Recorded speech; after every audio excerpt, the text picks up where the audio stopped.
सत्य प्रकाश मिश्रा, आप सही सही मानते हैं इस बात? नहीं, मैं कैरियर खत्म होने के भविष्यवाणी को सही नहीं मानता। वो भारतीय जनता पार्टी के एक एसेट है मध्य प्रदेश में और कद्दावर नेता है। छात्र जीवन से राजनीति में आशुतोष जी बड़े युवा पत्रकार, युवा आज भी हैं वो। जब विद्याचरण शुक्ल और अजित जोगी की बैठक में दिग्विजय सिंह पहुंचे थे, मुख्यमंत्री कौन होगा, और आला कमान का फैसला था अजित जोगी होंगे, कुर्ता फाड़ दिया गया था दिग्विजय जी का। तो कांग्रेस ये सब थोड़ा बताया कीजिए ना कि उस समय क्या आग लग रही थी। वैसी कोई आग भारतीय जनता पार्टी के किसी मीटिंग में आपने आशुतोष जी आज तक देखा कि मीटिंग चल रही हो, फैसला लेना हो और कुर्ता का फाड़म फाड़ी चल रहा हो कांग्रेस की? उमा भारती जी का तांडव देखा था कि नहीं देखा था? वैसा नहीं है। वो वीडियो याद है आपको सत्य प्रकाश जी? उमा भारती सामने अडवाणी जी बैठे हुए थे, याद है? आप पुरानी बातें निकालते हैं तो बहुत सारी पुरानी बातें निकल सकती हैं। साहिल देखिए 10 सेकंड संगीत रागी जी जुड़ गया हमारे साथ, संगीत रागी हमारे साथ जुड़ गया। आशुतोष जी अभी आप जो भी बोलेंगे, एक मिनट आशुतोष जी, एक मिनट आशुतोष जी, अभी आप जो भी बोलेंगे संभल कर बोलिए। संगीत रागी जी जुड़ चुके हैं हमारे साथ, तो अभी आपका करेक्शन ठीक से हो जाएगा अगर आप इधर उधर की बात करेंगे। नहीं, मैं भी सत्य प्रकाश जी ने दिग्विजय सिंह के कपड़े फाड़ने की बात की। सत्य प्रकाश जी को याद नहीं होगा, वहां पे मध्य प्रदेश के अंदर विजय राजे सिंधिया के सबसे करीबी लोगों में से थे सरदार आंग्रे। पार्टी दफ्तर में उनके कपड़े फटे थे, शायद आप भूल रहे होंगे, मैं आपको बता दूं। अभी वो दौर नहीं है, लेकिन कांग्रेस में ये थोड़ा ज्यादा है। ठीक है, ठीक है। वो विजय राजे संगीत रागी, एक मिनट, संगीत रागी, अभी जाऊंगा नहीं। आशुतोष जी इसको इस तरीके से देख रहे हैं कि नरोत्तम मिश्रा जी का जो भी हुआ है, वहां पर जो भी बवाल हुआ है, उसे हल्के में नहीं लेना चाहिए, बहुत बड़ी बात है ये। वो इस तरीके से पेश कर रहे थे आपके आने के पहले। देखिए, मैं सुबह से इस खबर को फॉलो कर रहा हूं और दोपहर में इस पर बात भी हम लोगों ने एक चैनल पे कर रहे थे। देखिए, जो कुछ भी हुआ है वो वाकई में असाधारण स्थिति है और हाल के वर्षों में मुझे भी कहीं नहीं दिखा है कि इस प्रकार का भारतीय जनता पार्टी के कार्यकर्ता सड़कों पर आकर के एक नेता के पक्ष में इतना हुड़दंग मचाएं, हाईवे जाम कर लें, पुलिस पर पथराव करें, थाने पे पथराव करें। ऐसा कभी देखने को नहीं मिलता है।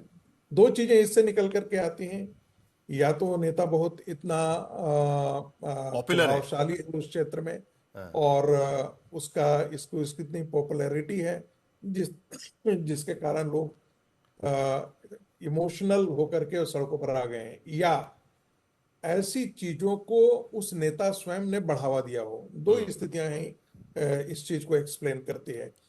अभी मैं benefit of doubt Narottam Mishra को दूंगा। सब्र का बांध टूट गया, ये भी तो हो सकता है ना कि कब तक हम ऊपर से आदेश झेलते रहेंगे, कभी ना कभी तो अब नीचे से भी जाएगी ना चीजें कि हमको ये चाहिए, ये नेता हमें चाहिए, उम्मीदवार। साहिल, ये बड़ी पार्टियों से निकलने वाले जितने भी नेता होते हैं ना, जब तक पार्टी में होते हैं तब तक उनका अस्तित्व रहता है। पार्टी से निकलते हुए बहुत बौने हो जाते हैं। उमा भारती से बड़े नेता तो थे नहीं, ये है नहीं। उमा भारती निकली थी और एक अलग पार्टी बना ली थी। क्या नतीजा निकला? कल्याण सिंह को कानपुर सेंट्रल स्टेशन पर 10 लोग रिसीव करने आए थे जब कल्याण सिंह जो है वो भारतीय जनता पार्टी छोड़ दिए थे। और यही बात कांग्रेस के लिए भी साधु है।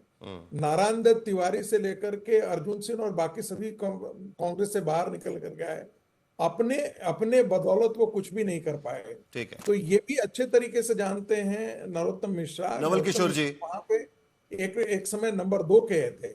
और देखिए, एक चीज मैं बार कहता हूं, प्रदेश स्तर पर मल्टीपल आपके लीडर तो नहीं होते। एक समय वीरेंद्र सकलेचा हुआ करते थे भारतीय जनता पार्टी के नेता। तो मतलब आप कह रहे हैं कि भाई नरोत्तम मिश्रा जी को भी पता है कि अगर पार्टी से बाहर निकलने की कोशिश करेंगे तो क्या उनकी हैसियत रह जाएगी राजनीति के भीतर, और इसी के वजह से नरोत्तम मिश्रा फिलहाल तो शांत नजर आ रहे हैं। कांग्रेस के भीतर भी कहीं ना कहीं वो बातचीत चल रही है। लेकिन प्रोफेसर नवल किशोर, क्या ये फेनोमेना किस तरीके से देखेंगे? आरजेडी का उदाहरण दिया गया थोड़ी देर पहले यहां पर कि एक फूट कर रो रही थी जिनका कैंडिडेट, जिनका टिकट कट गया। लेकिन ये नरोत्तम मिश्रा तो कोई छोटे मोटे व्यक्ति है नहीं, बड़े नेता है।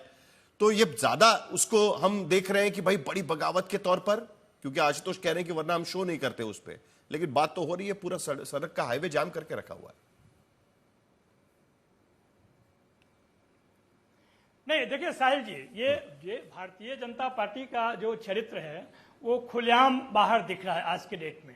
पहले भी आपने पिछले 10-12 साल से ये पहले चर्चा हो रहा था कि पूरा देश में शासन 2.5 लोग चला रहे हैं, आज के डेट में वो 2 लोग हैं। ये कौन नहीं जानता है।